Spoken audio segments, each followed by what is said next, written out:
The monthly family dinner at Mom's house had always been a delicate balance of unspoken tensions and forced pleasantries. But tonight's gathering carried an electric undercurrent that made my skin crawl. Maybe it was the way my sister Vanessa strutted through the front door 23 minutes late, her designer Hermes bag swinging from her manicured shoulder like a battle flag. Or perhaps it was how she immediately commandeered the conversation with breathless tales of her absolutely life-changing Vegas experience, without bothering to acknowledge anyone else's existence. I had been sitting quietly at the familiar dining room table, mechanically working through Mom's overcooked pot roast while listening to the usual family dynamics play out around me. Dad dominated discussions about his golf handicap improvements. Uncle Frank regaled everyone with stories from his construction business that nobody particularly wanted to hear. Mom fussed over every minor detail of the meal preparation, like she was hosting foreign dignitaries instead of the same relatives who gathered here every third Sunday of the month. "You literally cannot imagine the suite they gave me," Vanessa announced, sliding into her usual chair directly across from me with theatrical flair. "Top floor of the Bellagio. Floor-to-ceiling windows overlooking the fountains, 24-hour champagne service, Egyptian cotton sheets that probably cost more than most people's monthly rent. It was absolutely divine." Mom's face transformed into that particular expression of maternal pride she reserved exclusively for Vanessa's accomplishments, real or imagined.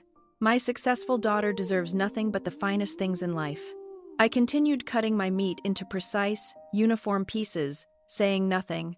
At 29 years old, I had developed an almost scientific understanding of family dinner dynamics. Silence was survival. Questions led to comparisons. Comparisons led to humiliation. Better to maintain my role as the invisible family member who occasionally contributed polite murmurs of agreement when directly addressed. Vanessa was the golden child, the marketing manager with the impressive-sounding job title at a mid-tier advertising agency, leading the Instagram-perfect lifestyle carefully curated to project success and sophistication.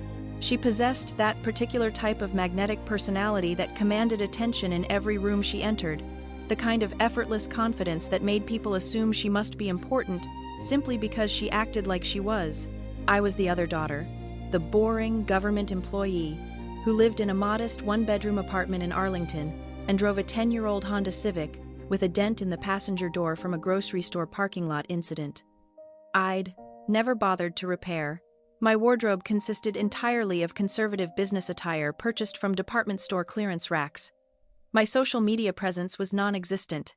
My accomplishments, such as they were, remained largely invisible to my family because they'd never bothered to ask about the specifics of my work.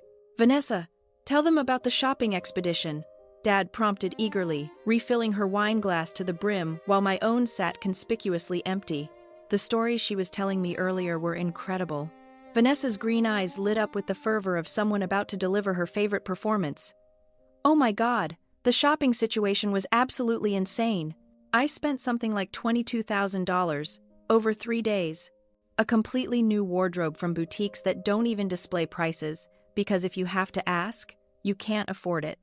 Custom jewelry from this designer who works exclusively with celebrities. Spa treatments that cost more per hour than some people make in a week. I felt like an actual celebrity the entire time." My fork paused halfway to my mouth. $22,000 on a marketing manager's salary that I knew, from previous family conversations, topped out around $60,000 annually before taxes. The mathematics didn't compute, even accounting for credit card debt or savings depletion. "How exactly did you manage to afford all that?" I asked quietly, immediately regretting the question, when every head at the table swiveled toward me with expressions ranging from surprise to annoyance. The temporary silence felt heavy and uncomfortable. Vanessa's laugh carried a sharp, metallic edge that reminded me unpleasantly of fingernails on a chalkboard. "Wouldn't you just love to know the details, little sister? Some of us have figured out how to actually live life, instead of merely existing in beige monotony." Uncle Frank nodded with the sagely approval of someone who'd never met a platitude he couldn't embrace wholeheartedly. "Vanessa has always had real ambition, real drive. Not like certain people who seem perfectly content with boring desk jobs that lead absolutely nowhere."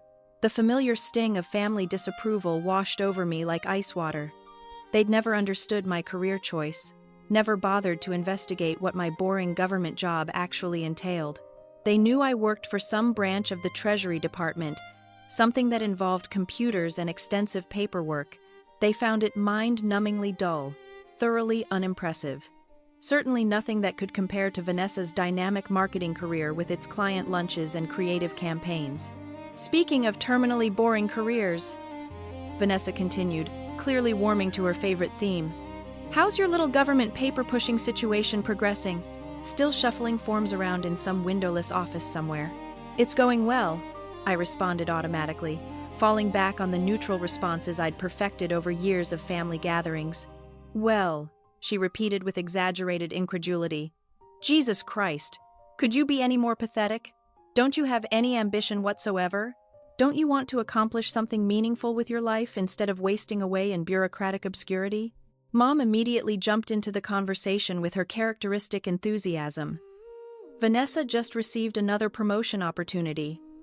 Senior Regional Marketing Director position. She'll be managing accounts worth millions of dollars and supervising a team of 12 creative professionals. Vanessa preened under the attention like a peacock displaying its plumage. Meanwhile, certain people are apparently still struggling to make ends meet on entry-level government salaries at the advanced age of nearly 30. I wasn't quite 30 yet, but correcting Vanessa's timeline would only invite more ridicule. I'd learned through painful experience that factual corrections were interpreted as defensive behavior, which encouraged further attacks. The real difference, Vanessa continued, leaning forward conspiratorially like she was about to share state secrets, is that I've developed multiple income streams, smart investment opportunities, cryptocurrency portfolios, strategic financial moves that your average government drone wouldn't possess the sophistication to understand or execute. She was lying. I could detect deception in her body language, with the practiced eye of someone whose professional responsibilities included interrogating financial criminals. Vanessa's eyes shifted slightly left when she fabricated stories. Her voice pitched half an octave higher than normal. Her gestures became more animated to compensate for the lack of genuine conviction behind her words. But my family had never learned to read Vanessa's tells. They absorbed her elaborate fictions with the same enthusiasm they'd shown for her childhood fairy tales. After dinner concluded, I dutifully helped Mom clear the dishes, while Vanessa held court in the living room, regaling everyone with increasingly elaborate Vegas anecdotes. Each story seemed to feature higher dollar amounts, more exclusive venues, and more celebrity encounters that probably existed only in her imagination. As I loaded the dishwasher with mechanical efficiency, I noticed Vanessa's oversized purse sitting open on the kitchen counter, positioned carelessly next to the coffee maker.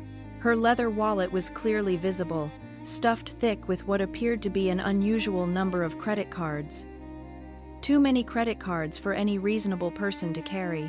I recognized several of them immediately. The distinctive blue Chase Sapphire Preferred card that I'd applied for 18 months ago specifically for its travel rewards program. The sleek silver Capital One Venture card with its unique geometric design pattern. The red Bank of America card that I kept exclusively for emergency situations. My stomach dropped as the terrible realization crystallized. Those were my credit cards in Vanessa's wallet, being carried around like trophies. Find something particularly fascinating. Vanessa's voice made me jump violently. She'd materialized in the kitchen doorway with the silent grace of a hunting cat, arms crossed defensively across her chest. Those are my credit cards, I said quietly, fighting to keep my voice steady. Prove it, she replied with a smirk that contained absolutely no trace of shame or guilt. I could have provided immediate proof. I knew every account number by heart, could recite the 3-digit security codes from memory, and had the monthly statements saved on my phone with detailed transaction histories. But I also understood with crystalline clarity that evidence wouldn't matter here. Not with this audience.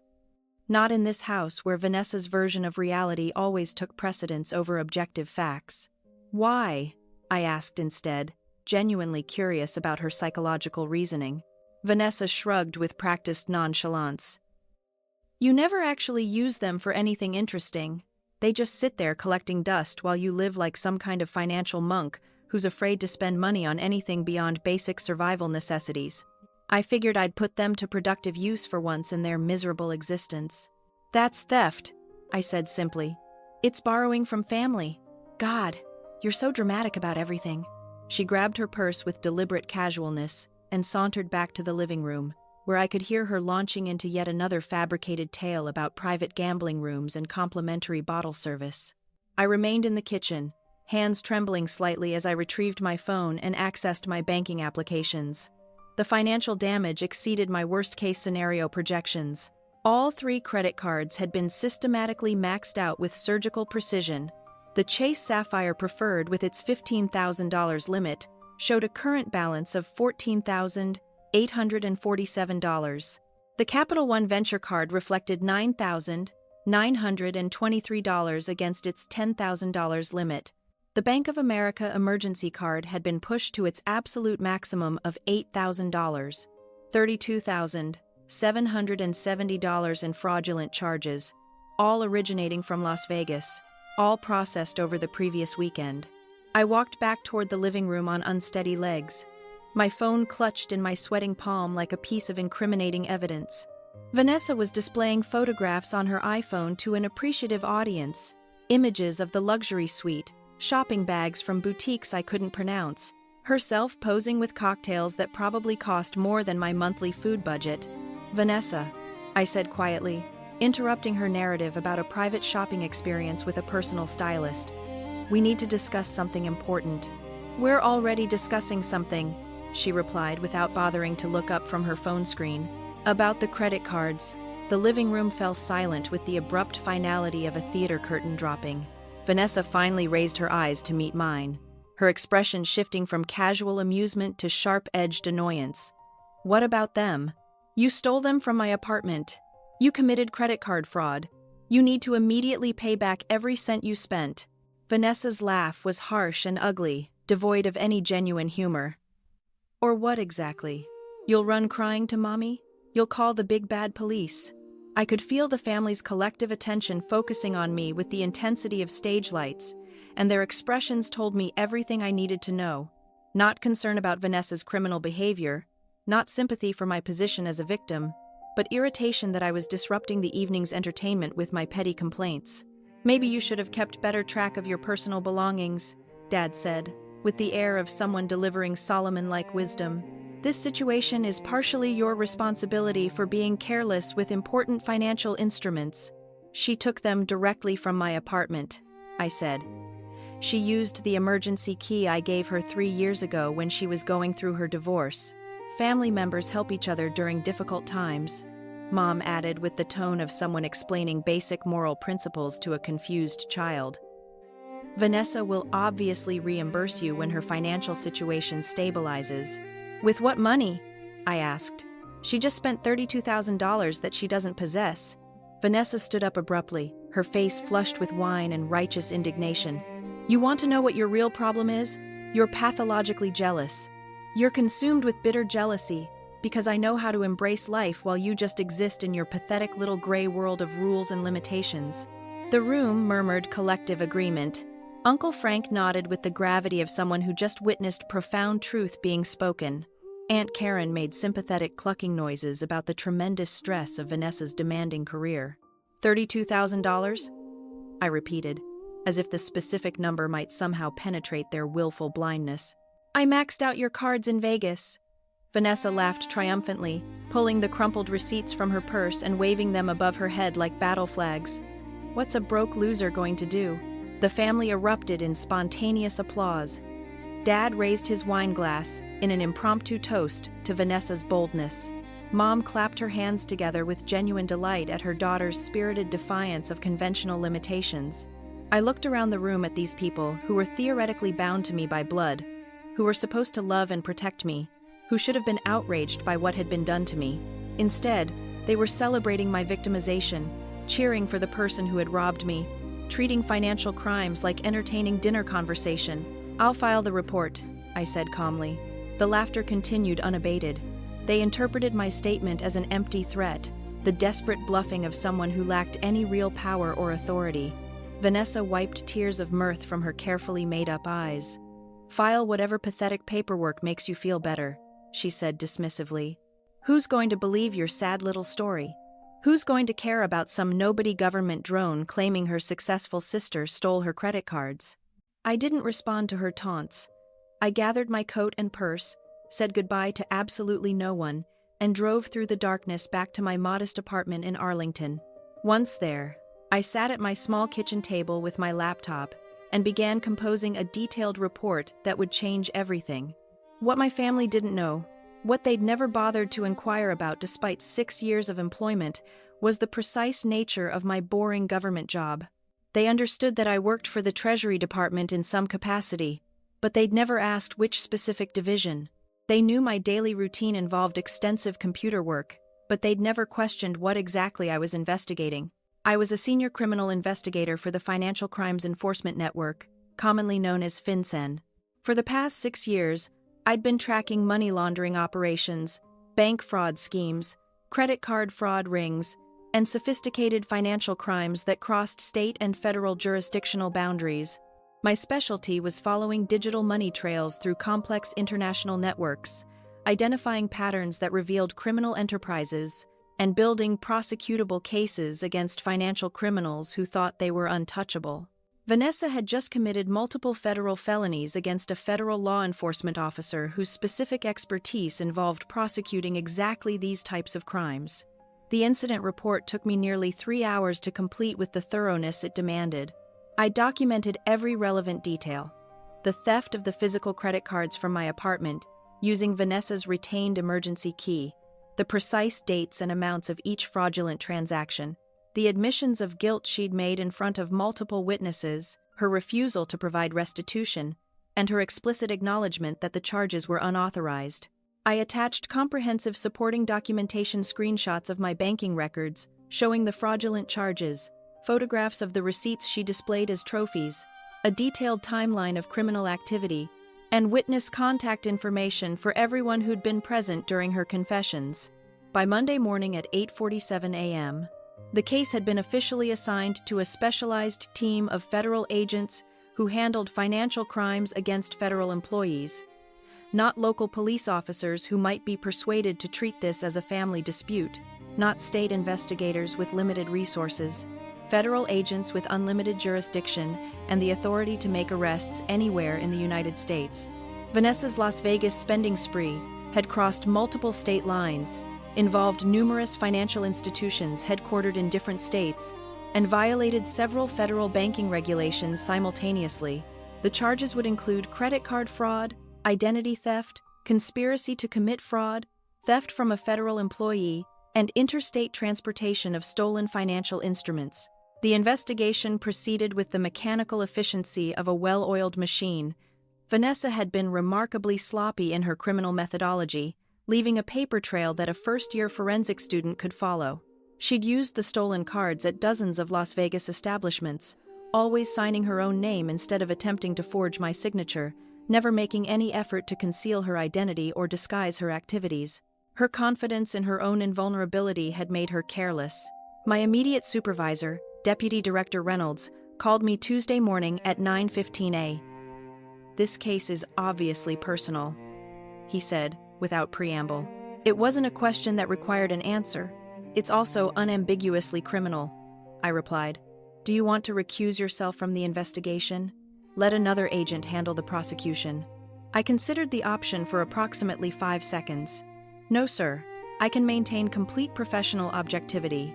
This situation is going to become extremely complicated when your family realizes who you actually are." He was absolutely correct. When the arrest happened, when the family finally understood that their boring government drone was actually a federal law enforcement officer with the authority to pursue felony prosecutions, the dynamics would shift dramatically. Wednesday afternoon at 2:33 p.m., my personal phone rang. Mom's contact photo appeared on the screen. "Honey, something absolutely terrible has happened to Vanessa. Men in dark suits came to her office this morning. They arrested her in front of all her colleagues and clients. They mentioned bank fraud and federal charges. This has to be some kind of horrible mistake." "It's not a mistake," I said calmly. Extended silence. Then, "What do you mean it's not a mistake?" "I mean, I filed a comprehensive report with the appropriate federal authorities regarding the theft of my credit cards and the subsequent fraudulent financial transactions. You actually called the police on your own sister. I contacted federal law enforcement regarding multiple felony crimes that were committed against me. Federal law enforcement. Mom's voice sounded faint and distant. Sweetie, what exactly do you do at your job? I'd been waiting 6 years for someone in my family to ask me that specific question. I'm a senior criminal investigator for the Financial Crimes Enforcement Network, Mom. I investigate bank fraud, money laundering, credit card fraud schemes, and other financial crimes that fall under federal jurisdiction. What Vanessa did to me represents a textbook case of interstate credit card fraud. The silence stretched so long I began to wonder if the call had been disconnected. You're actually a federal agent. I'm a federal criminal investigator with arrest authority. I've held this position for 6 years. But you always said you worked with computers and paperwork. You said your job was boring administrative work. I investigate complex financial crimes using computer forensics and extensive documentation. I never described my work as boring. You and the rest of the family decided it was boring without ever asking for specific details. Another protracted silence punctuated by the sound of Mom's labored breathing. Can you make this situation go away somehow? No, Mom. I cannot make federal felony charges disappear through personal intervention. Vanessa committed credit card fraud across multiple state lines, stealing from a federal law enforcement officer. She's potentially facing up to 20 years in federal prison. Mom began crying audibly. But she didn't know. She didn't know what your job was. She knew she was stealing from me. She knew she was committing fraud. My specific employment doesn't make theft more or less illegal under federal statutes. But she's your sister, and I'm the federal agent she committed multiple felonies against. Thursday morning brought another call, this time from Dad, at 7:42 a.m. The lawyer Vanessa hired says she's in extremely serious legal trouble. Real serious. He says the federal prosecutor assigned to her case is pushing for maximum sentences on all charges. That assessment sounds accurate. You have to help her somehow. You have to talk to your colleagues. Explain the family situation. I cannot and will not attempt to interfere with an ongoing federal investigation. But you work with these people. You know how the system operates. Dad, I am these people. I'm the primary investigating officer. I'm the victim of record. And I'm the federal agent who built the criminal case against Vanessa. The words seemed to impact him like physical blows, each revelation hitting harder than the last.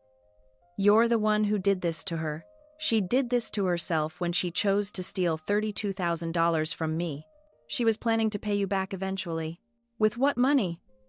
She doesn't possess $32,000. She was never going to provide restitution. She made a mistake. People make mistakes. Federal felonies aren't mistakes, Dad. They're conscious criminal choices with serious legal consequences. Friday evening brought the emergency family intervention. They assembled at my apartment like a tribunal. Mom, Dad, Uncle Frank, Aunt Karen, my younger cousin Kevin, who usually avoided family drama with religious devotion, and even my grandmother, who'd driven 3 hours specifically for this confrontation. We need to have a serious conversation, Mom announced when I opened the door, her tone suggesting I was about to receive a lecture on moral obligations and family loyalty. I let them file into my small living room, prepared coffee for everyone who wanted it, and settled into my reading chair to wait for the inevitable arguments. You have to find a way to drop these charges, Dad began without preamble. Vanessa made some poor decisions, but she doesn't deserve to spend decades in federal prison. I cannot drop federal charges. That authority doesn't exist within my jurisdiction. You're being vindictive and cruel, Uncle Frank accused with the righteousness of someone who'd never been robbed by a family member.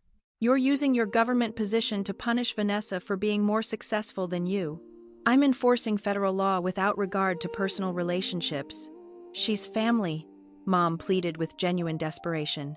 You don't send family members to prison over money. You don't steal from family members either, I replied. And this isn't simply about money. It's about multiple federal felonies. So, you're choosing your career over your own family? Aunt Karen asked with obvious disgust. I'm choosing legal justice over criminal behavior. The arguments continued for nearly 3 hours. They pleaded with increasing desperation, threatened social ostracism, attempted emotional manipulation, and delivered guilt trips with professional skill. They accused me of jealousy, vindictiveness, cold-hearted ambition, and betrayal of fundamental family values. They painted Vanessa as the unfortunate victim of my petty revenge fantasies and bureaucratic power abuse. Not once, during the entire confrontation, did anyone acknowledge that Vanessa had committed serious crimes against me. Not once did anyone suggest that Vanessa bore primary responsibility for her own criminal actions. Not once did anyone express concern for how I felt about being robbed by my own sister. If this story is touching a nerve, or if you've ever had to stand alone to do the right thing, please take a moment to subscribe and share this video. It helps me continue to grow and share these stories with you. The local news stations are calling about interviews, Kevin said quietly. He was the only family member who hadn't actively attacked my character. They want to do a story about the federal agent who prosecuted her own sister. Everyone stared at me with accusation and horror in their eyes, as if I'd somehow orchestrated media attention for personal aggrandizement. This publicity is going to destroy our family's reputation in the community, Mom said, with obvious anguish. People will think we're a family of criminals. Vanessa is a criminal, I said. She committed multiple federal felonies that are documented with overwhelming evidence. Because of your vindictive prosecution, Dad exploded with rage. If you hadn't pressed charges, none of this nightmare would be happening. If Vanessa hadn't stolen from me, none of this would have been necessary. The trial was scheduled for 3.5 months later. Vanessa's defense attorney, a competent criminal lawyer named David Park, attempted every possible legal strategy. He argued that Vanessa had believed she possessed implied permission to use the cards. He suggested that family financial disputes shouldn't involve federal law enforcement. He claimed that I was abusing my official position for personal vengeance. He portrayed Vanessa as the victim of an overzealous prosecutor who couldn't separate professional duties from family grievances. None of these arguments could overcome the physical evidence: credit card transaction records showing unauthorized use across multiple states. Surveillance footage from Las Vegas casinos and retail establishments clearly showing Vanessa making purchases with my stolen cards. Witness testimony from the family dinner where Vanessa had openly admitted to the theft and refused to provide restitution. Her own receipts, which she'd preserved as souvenirs of her criminal spree. The federal prosecution team, led by Assistant U.S. Attorney Maria Gonzalez, presented a methodical case that painted a clear picture of premeditated fraud committed against a federal law enforcement officer. Ladies and gentlemen of the jury, Gonzalez told the 12 citizens during her opening statement, the defendant didn't simply steal credit cards from a victim she perceived as powerless. She stole them from someone whose professional responsibility is investigating exactly these types of financial crimes. She was so confident that her victim couldn't or wouldn't seek justice, so certain that family relationships would protect her from legal consequences, that she kept the receipts as trophies. She bragged about her crimes to multiple witnesses. She showed complete contempt for federal banking laws and the authority of federal law enforcement. David Park, the defense attorney, tried to portray me as the real villain in this situation, the cold, calculating sister who destroyed her own family for the sake of career advancement. Agent Cole had options, Park argued during his opening statement. She could have resolved this as a private family matter. She could have arranged a payment plan, sought family counseling, pursued civil remedies. Instead, she chose to unleash the full power of federal law enforcement against her own sister. She chose her badge over her blood, her career over her family. When I took the witness stand, Park attempted to undermine my credibility with questions about proportionality, family loyalty, and abuse of governmental authority. Agent Cole, don't you believe that 20 years in federal prison represents grossly excessive punishment for what your sister viewed as borrowing money from family? Mr. Park, I replied, federal sentencing guidelines exist to ensure consistent application of justice, regardless of personal relationships. Credit card fraud is a serious federal crime, whether it's committed by strangers or family members. But surely you could have resolved this situation through private negotiation, a structured payment plan perhaps. The defendant stole $32,000, showed no remorse for her actions, possessed no means to provide restitution, and expressed no intention of attempting repayment. Private resolution was not a realistic possibility. Did you consider the devastating impact that prosecuting your sister might have on your family relationships? I looked directly at Vanessa, who was sitting at the defense table with tears streaming down her carefully made-up face. For the first time since this entire ordeal began, she appeared genuinely frightened rather than angry or defiant. Mr. Park, my family relationships were already devastated.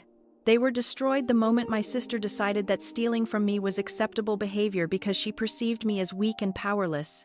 They were further damaged when the rest of my family chose to celebrate her criminal actions instead of supporting me as the victim of those crimes.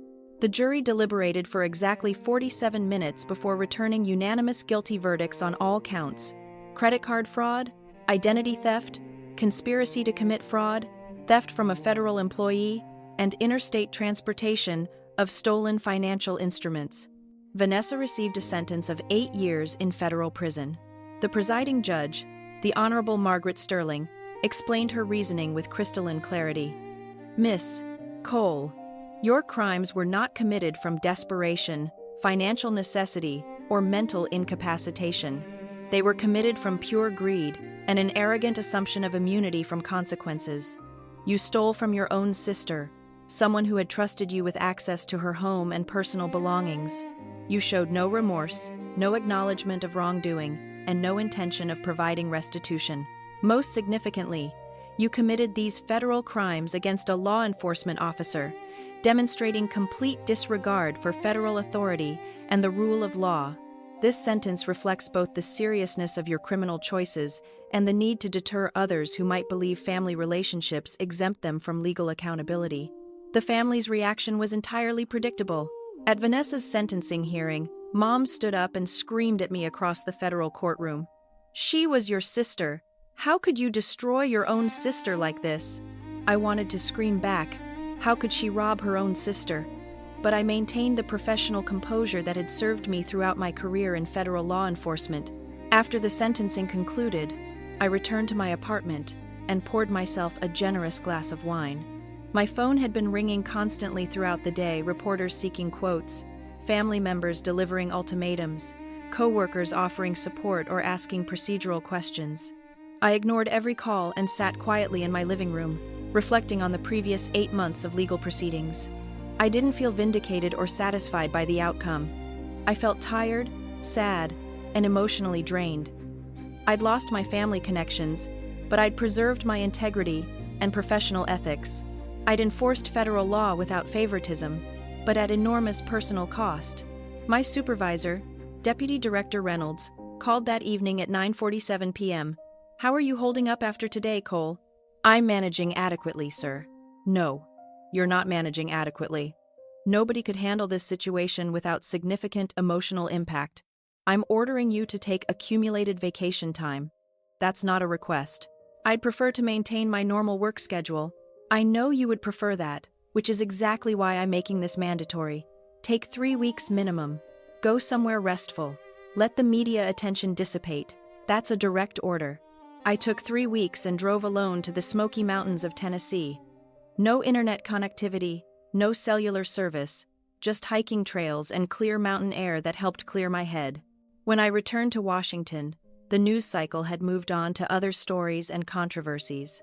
Vanessa served 5.5 years of her 8-year sentence before being released to a federal halfway house.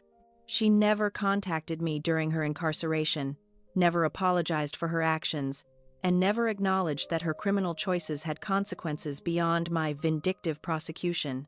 The extended family occasionally attempted to guilt me into visiting Vanessa in prison or contributing money to her commissary account. I declined all such requests without explanation. 4 years after the trial concluded, I was promoted to Assistant Director of FinCEN's Criminal Investigation Division.